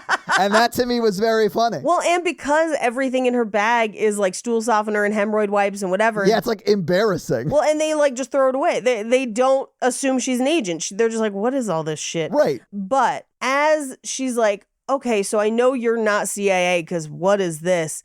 Who should come out of the cockpit but the steward of the plane, she's like, Colin, what? And he shoots at her. She's like, Colin, what's going up? And he's like, Colin hasn't worked here for 8 months. I'm Frederick. And at this point, Melissa McCarthy's trying to get to the hemorrhoid wipes to like drug Frederick so that they don't crash the plane. But the gun goes off. He then turns to shoot both of the captains, screaming, it's Frederick! It's Frederick! Implying that it is purely about the names. I did love that they forgot his name. Like, so he says his name immediately. And she's like, oh, are you mad because I didn't know your name? And then literally like 3 seconds later, he's like, say my name. And she's like, I don't know your name, bro. Like, I can't remember it. It's so funny to me. But Melissa McCarthy uses her whistle to kind of get him with a dart. Yeah. So he's unconscious. And then she levels the plane out. But in doing so, she kind of like bumps it a couple times. So Raina gets jostled around, basically a plane full of dead bodies. And one of them, because when a body dies, it also vacates its bowels. One of them does shit while it's over her. Yep. Gross. But at this point, Raina gets up. She aims the gun at her and she's like, you just blew your cover. Put it on autopilot and then get your CIA ass over here. And at this point, she's like, oh, I'm not CIA. I'm private security that your dad hired for you. Like, that's what it is. So are you with me or not? And she seems to sort of buy it. She doesn't, because we know, Fine is in on it. Right. So he knows everything. So she knows everything. But she does sort of apprehensively sort of like, okay, I'll let this be the status quo for now, but if I find out you're lying, I'm going to kill you. Right. But we land and we meet her head of security, Anton, who is the gummy fish motherfucker. And she makes him give her a coat, any number of things, and goes out to finally connect with Nancy, who's like, hey, you were off the grid so long. I am now here. Like, we tracked you. So I'm here in person. Yeah. But of course, the name that she's given Raina is Amber Valentine, which is Nancy's fake name. So Nancy uses that and they have to now explain why they have the same name. And so Nancy says her name is Susan Cooper, which is, of course, Melissa McCarthy's real name. Yeah. But as this is going on, she notices a drive-by about to happen and gets everyone down except Anton. R.I.P. Anton. Yeah, she hates Anton. She didn't even tell Anton to get down. Nope. She just grabbed the other two ladies and let Anton get shot. I'm not saying she murdered Anton, but she didn't care that he got murdered. No, but this is where she snags a Vespa. First, she snags a delivery bike that topples over because it's got a hood like the Pope. I love that she's like, why does it have a hood on it? Like, what are you, the Pope? It's very funny. Grabs another Vespa and takes off after the truck. Now, thus ensues a huge chase sequence where she's like ramping over stuff. She's like recalculating routes. This is where we see her, and we also sort of saw her do this in the plane, which is insane to me, guys. It shows her as in the plane, the way they do it is she like runs to the cockpit as it's like nose diving and everyone's sort of floating because the how quickly they're falling down or whatever. Yeah. And she like gets into the cockpit, sits down, buckles herself in, and then has to sit there motionless for like 15 seconds while her brain connects via, I guess, Wi-Fi to the CIA training computer so she can download the memory of her learning how to fly that plane, when all she has to do is pull back on the stick that's in between her legs. I was like, this is insane. I know Kung Fu. It's very Matrix. It is very Matrix. And all you have to do, like, I don't know anybody who doesn't know if you're falling in a plane, try and pull back on that stick at a minimum. Yeah. There are probably many other things you can do. Everyone knows that. And she doesn't touch it until then. But while she's on the Vespa, you see her like downloading the map of the street she's on and like rerouting like it's Sherlock around the block to cut them off. And that's when she realizes, oh, my shortcut has construction. So she has to like ramp over the construction. But it's great, guys. All of this is nuts, but it's awesome. It is nuts. And she, at that point, lands into like a square where she and the car are now essentially like facing off. Like it's going to be a game of like chicken. I fucking love the American tourist walking up oblivious to what's going on. Like, hey, have you seen a Popeyes chicken? I mean, there's a KFC over there, but I prefer Popeyes.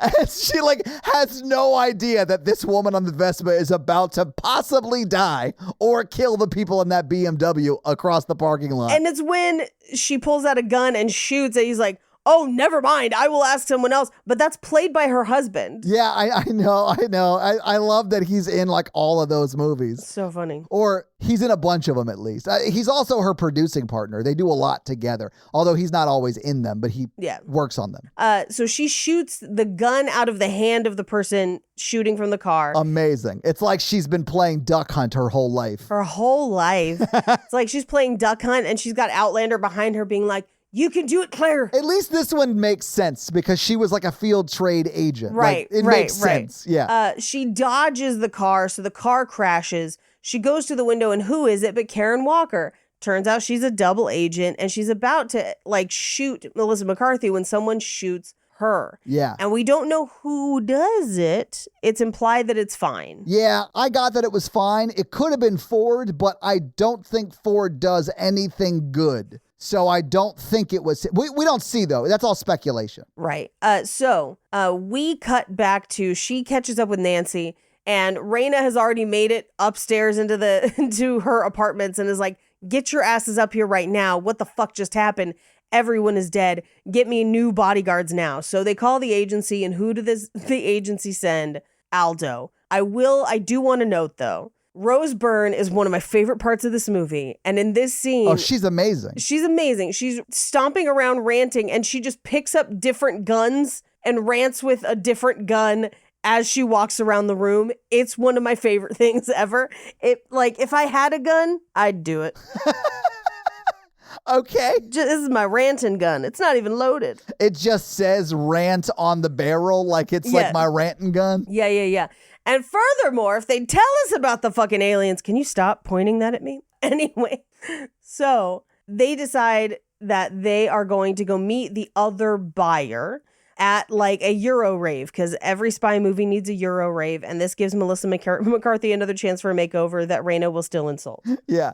But because, listen, Rose Byrne's character is not insulting Melissa McCarthy because she's unattractive or because she's fat or because she dresses stupid or poor or whatever. She's making fun of Melissa McCarthy's character because she doesn't know how to relate to women. She doesn't. In a positive way. No. And that is like the way she expresses like... You remind me of this clown woman. Yeah, like that's just the way Rose Byrne is. And I think Melissa McCarthy understands that and responds in a way that makes Rose Byrne respect her, which I love because it is largely just the funniest insults being traded back and forth. Yes. And I love that as a bit for those two characters. Love it. But she spots Jason Statham, and she spots the buyer, who turns out to be the lady that was tailing her and Jason Statham in Paris. Yeah. So she basically tells Jason Statham in a wig, which is a weird look, hey, go take out her bodyguards. Meanwhile, Nancy, you go make a scene so that Raina doesn't see that this woman is here. Aldo, you get Raina out. So the scene that Nancy makes is by tackling the performer on stage, who happens to be 50 Cent. I love that 50 Cent is like in this movie. He's not just in this scene. Like he comes back at the end. I also loved Jason Statham's like, we could release an amnesia gas. And it's like, bro, like those don't exist. What are you doing? He's literally just talking about the other movies he's been in, I think. Love it. But this gives her, Melissa McCarthy, a chance to chase after that buyer. And this is where they end up in that kitchen with an incredible kitchen knife fight. Yeah, it is pretty great. It is great. And she is just about to stab her when somebody throws a knife at her from the other side of the kitchen. And at first you think it's Raina, but it's not. It's fine. His name's Jude Law. And we cut to, they have taken her hostage, essentially. Yeah. And are questioning her.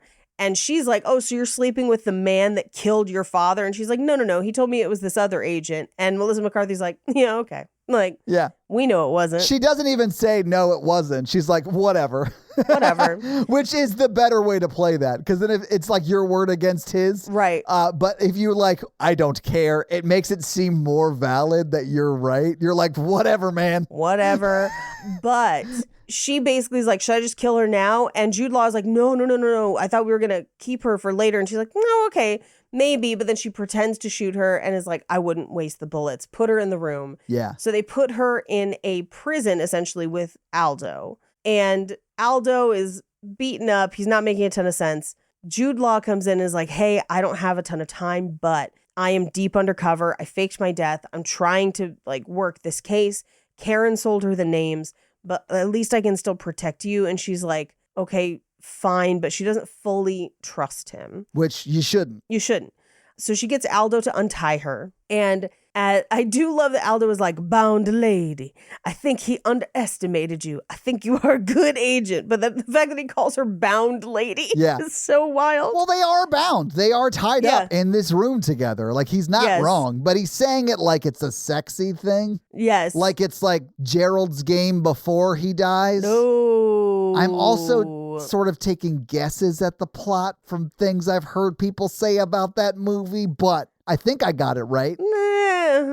Anyway, he finally gets her untied after a lot of groping. They have to roll, whatever. She makes some flashbangs, and she basically tells him, okay, you notify Interpol. I'm going to go and, infiltrate and try and get in between the terrorists and the bomb. And as she runs away, this is where he says in his Italian accent, maybe not tonight, but someday I will fuck you. I love that. See, that's why I think it's Italian. I think he's faking the British one. He's definitely faking the British. This dude's Italian as fuck in this movie. Yeah. But I did love that line because it's not said to her. It's just like an affirmation about snakes at the bottom of his bed. It's just for him. And he's like, one day I will fuck you. And I'm sort of okay with him having that aspiration as long as he never acts on it without her consent. Sure. Yeah. Someday, snakes will not hurt me, and there will be no snakes at the bottom of my bed. And anyway, he does notify Interpol and the CIA. He holds up his end of the bargain.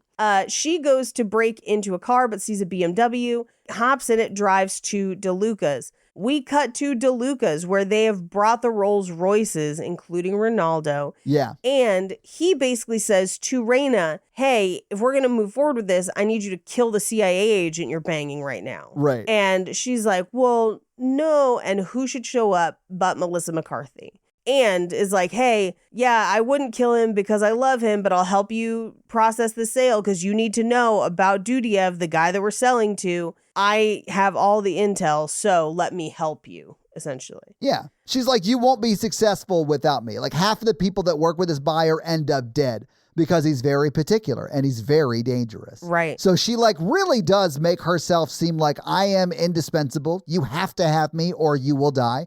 And I will not do it without this jackass who I love. And she's talking about Fine, right? Right. And he, I think in that moment, realizes that she is a woman that could fall in love with him. Right. He responds in a way to the knowledge that she loves him like, oh my God, I didn't realize you were like a sexual being at all. I had never considered you as a person. It's nuts. It's nuts. And I can't remember if it's here or if it's earlier when she's trying to convince her that she's the bodyguard. But when she says to Raina, she's like, your dad always wanted a boy. I don't blame him for not trying again because you drop a load in that monster once and then you drop the mic and walk away. Yeah. I was like, Jesus Christ, that's one of the meanest things.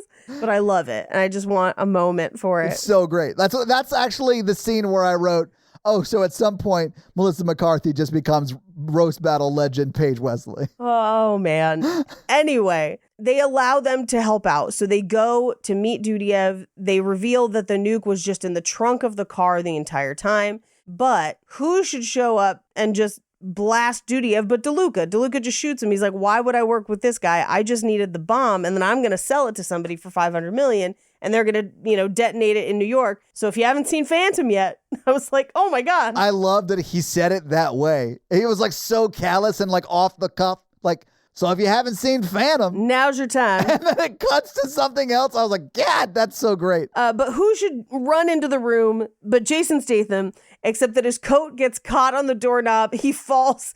He is unconscious, but he drops his gun within reaching range of Melissa McCarthy. Well, not quite within reaching range. Not quite. We'll get there. Yeah. I also think maybe all of the things that Jason Statham has said he's done, he has. And it has caused so much brain damage. He is now actually terrible at this job. That's entirely possible, but it is a firefight immediately. DeLuca gets capped in the shoulder. Everybody's catching a bullet here or there. Jude Law gets capped in the arm. Yeah, literally, if you're not a main character in this scene, you die. If you are a main character, you either don't get shot at all or you get shot in the shoulder. Right. DeLuca starts trying to strangle Melissa McCarthy. And I do love that, like, she's trying to get Raina to push the gun closer to her, but it's so heavy that Raina can't. And I'm like, at any point, DeLuca could just reach over and grab this gun, and he just doesn't. I know. He is on top of her, in control of the whole situation. But I do love that she's like, Rose Byrne's trying to throw the gun and doesn't get it, like, very close at all. And then as she's being choked, Melissa McCarthy's like, throw it with your bird arms. Like, just like yelling at her to throw it harder. And she does throw it harder, and she gets it, and she puts it in Bobby's neck and pulls the trigger, and click. There's no bullet in the chamber. And so he just like laughs and is like, ha ha ha, I'm still gonna, and then smack, the gun comes and hits him in the forehead. It's hilarious. It's the neck. She like pistol whips his That's right. neck. It's in the neck. It's fucking brutal. Yeah, it's where she was holding the gun. You're right. But so he tumbles off of her, but he grabs the bomb and heads out to the helicopter waiting for him. Yeah. She then rushes out there. He's also got a suitcase full of diamonds. It's important to note. Yeah, that's going to come back when we do a weather report here in a second from Newscopter 5 above the city. Raining diamonds. It's diamonds raining from the sky. We'll get there when we get there. Anywho, so Ford and Melissa McCarthy, Jason Statham and Melissa McCarthy run out. They both jump and grab onto the bottom of the helicopter, or rather she jumps and grabs it. He grabs her and then tries to climb her body. This is very important because he sucks at his job and is ruining everything for them.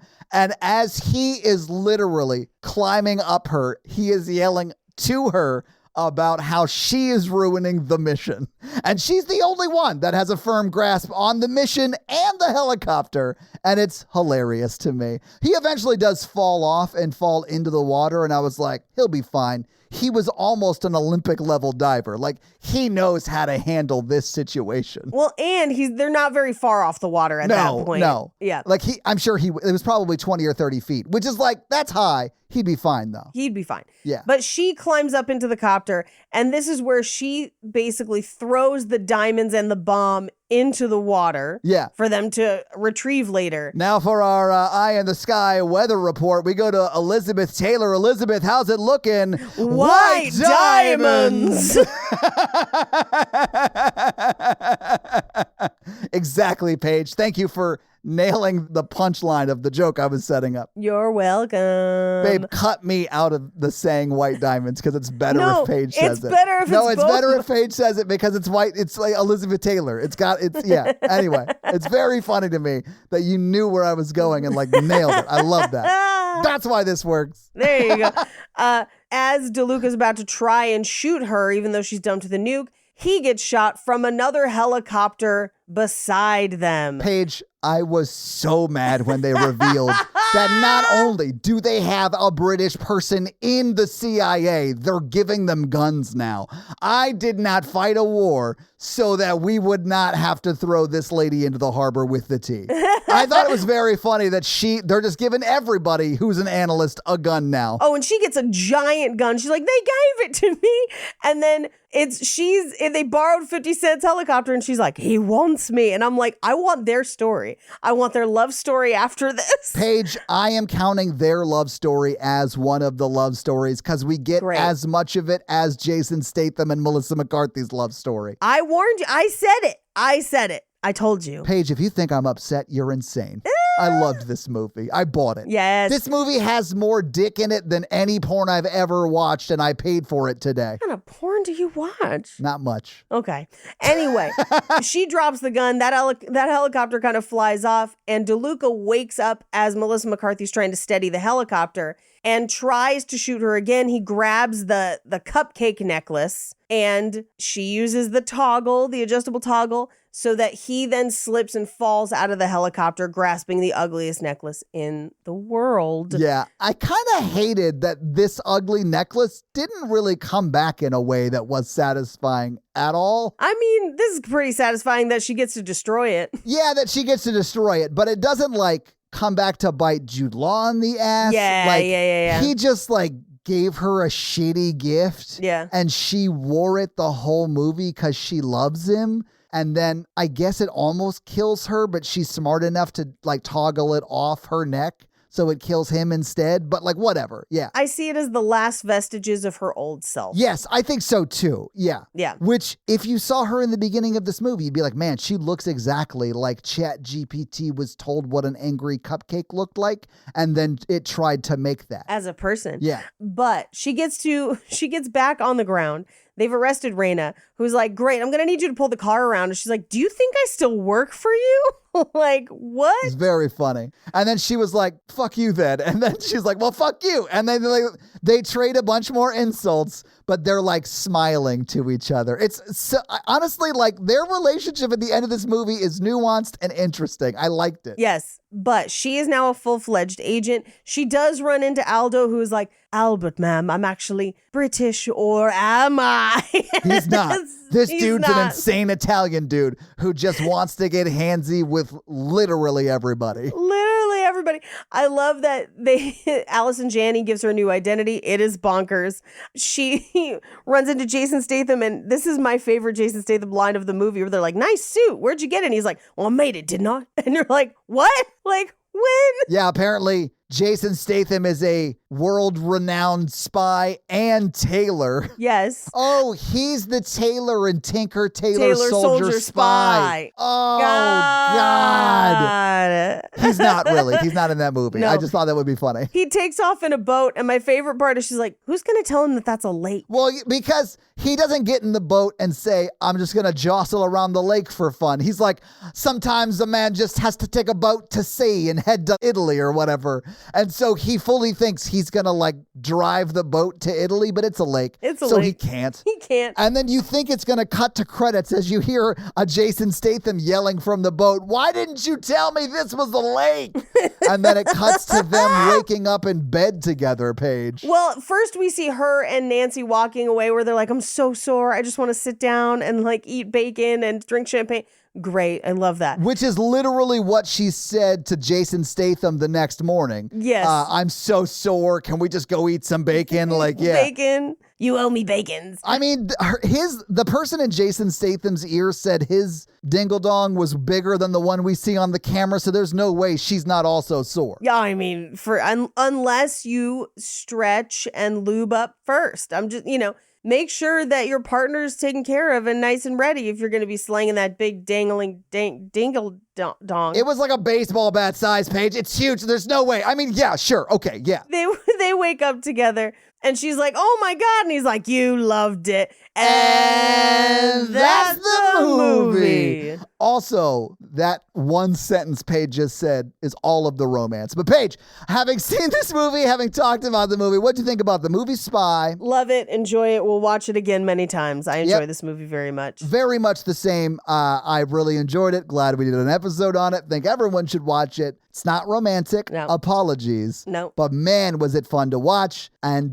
Paige, I am dying to know if you have any fun facts for us. I do. So hit us with your fun facts. Stathamed fun facts. Okay, so Bobby Cannavale, who plays DeLuca, got involved because his girlfriend at the time, Rose Byrne, joined the cast as Raina. Speaking of Raina was originally written as a 19-year-old character and then rewritten for Rose Byrne once she was cast in the role. Which, to be honest, a 19-year-old version of just like a foul-mouthed bitch. I love that. Yeah, I could see it being played that way. Yes, I love Rose Byrne in this movie, but that would also have been hilarious. Yeah. Melissa McCarthy and Paul Feig are neighbors, and the first time she heard about this project was over dinner and then asked to read the script. Oh, that's awesome, honestly. Yep. To get invited to a dinner party at Paul Feig's house, God. Oh, God, it sounds incredible. I would die. The Hungarian capital city of Budapest doubled for both the capital cities of Paris and Rome. Melissa McCarthy said that this film is the most physically taxing thing she's ever done. I'm sure. And she's doing a lot of movement, like a lot of stunts. Yeah. Yep. I mean, I'm sure some of the, like the helicopter shit, I'm sure is not her. But she's doing a lot of the close-up fight scene stunts herself. Yeah, her stunt double's name is Lucy Romberg, but Lucy only did some strategic stunts, mainly, obviously, the helicopter. Yeah, I mean, that stunt's crazy. Like, yeah, and a few other things, but a lot of this is Melissa McCarthy in the movie, which is great. I buy it. I mean, the camera is up close and you see her face. Like, it definitely is. Yeah, including most of the kitchen fight. So their stunt coordinator, JJ Perry, has said that the kitchen fight took 2 days to complete. Does not surprise me. And it was designed to look like a Jackie Chan scene, which absolutely it does. It is great. Yeah. So Paul Feig made this because he knew no one would ever let him direct a real James Bond film, but he's a huge James Bond fan. One of his favorites is Casino Royale with Daniel Craig. There you go. Daniel Craig, baby. You can just call him Munich, too. Munich. I really love the James Bond theme song in that movie. It's my favorite one. It's the Chris Cornell James Bond song. You Know My Name, I think, is the name of the song. I think the Adele one might be my favorite. Skyfall it's amazing. It's a great song. Skyfall is incredible, and it's very 60s Bond. And 60s Bond is my favorite era. But yeah, I honestly think the You Know My Name by Chris Cornell is very 60s as well. It's a good song. I mean, I just happen to like Chris Cornell a lot and I like his lyrics a lot, but the Adele version slaps. Or not version, but her song slaps. I love it. I really love, there's I think it was Madonna that did, and it was like a later Brosnan one called The World Is Not Enough. It's not good. It's not a good movie. But that, anytime I think of Bond songs, I think of that one because it's literally, the world is not enough. Like it was sung by William Shatner. It's incredible. That's awesome. It's great.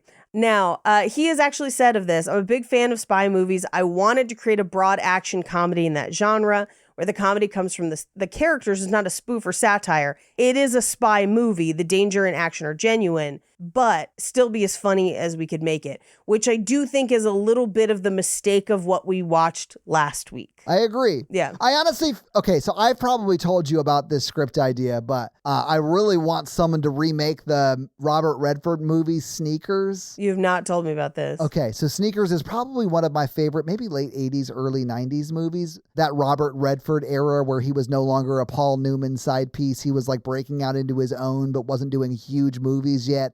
Like Sneakers is a fun movie. And I think if you remade it today with like computer hackers, you could do a lot of comedy in bad guys coming after them. Okay. Anyway, so like I love the premise here, but I want to see it in more things because I like the I shouldn't really be here, but I'm here spy problem of it all. And I like that in this movie, and I think they do a good job of this in Sneakers as well, because in Sneakers, they're like a security company whose job it is to break into buildings and businesses to make sure they're safe from break-ins. Got it. Okay. So like banks hire them to break in. Yeah. So I want to do like a cybersecurity version of that where like... I have a friend that's his job. Yeah. This job exists. We're like a white hat cybersecurity company tries to break into like, I don't know, the CIA's mainframe to make sure no one can break into it. But in doing so, they come across that this branch of the CIA is doing covert bad shit against the government or whatever. So like I have this whole thing like storyboarded in my mind.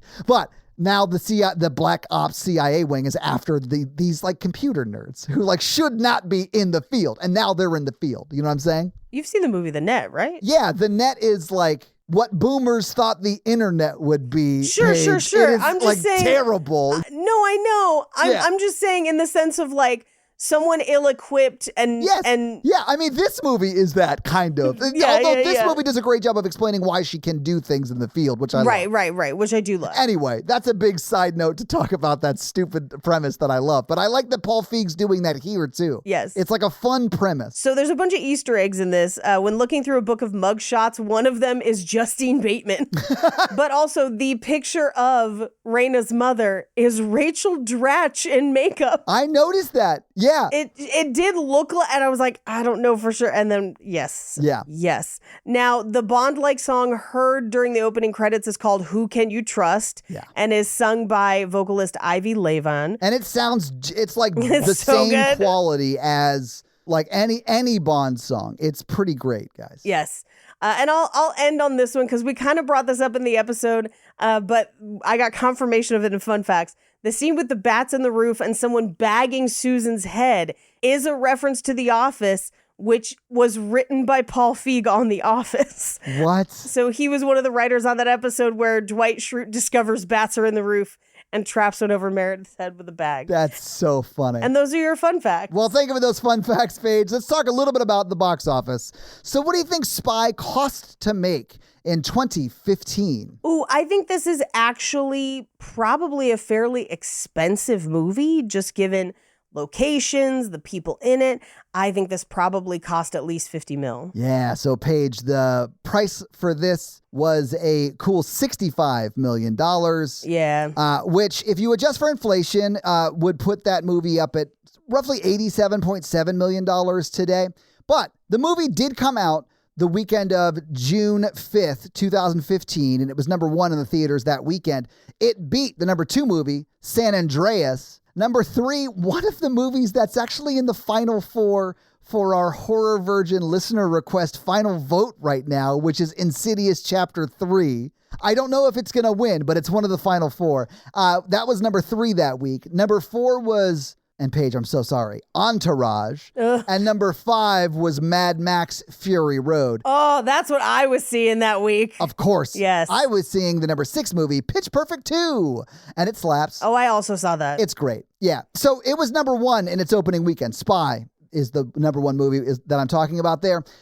What do you think it made in its opening weekend, though, Paige? This was really popular, if I remember correctly. It's number 1. I would say this opening weekend probably at least made its budget back of 60 mil. It didn't quite. It was actually at $29 million. But Paige, Oh, that's still good. it definitely made its budget back eventually over its domestic run. And I'll just give you some high-level numbers here. So it was, in its second week, number 2 at the box office. In its third week, it was number 3 at the box office. In its fourth week, it was 5 at the box office. It wasn't 4th. And then in its 5th week, it was 7th. In its first 5 weeks, it was in the top 10.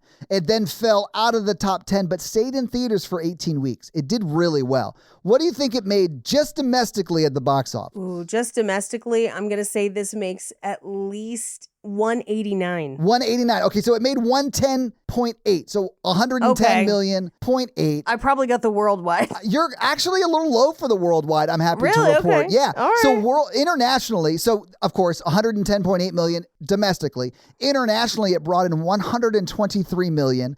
So it puts the total box office up at $233.8 million, which, if you adjust for inflation, puts the total gross up to $315.5 million.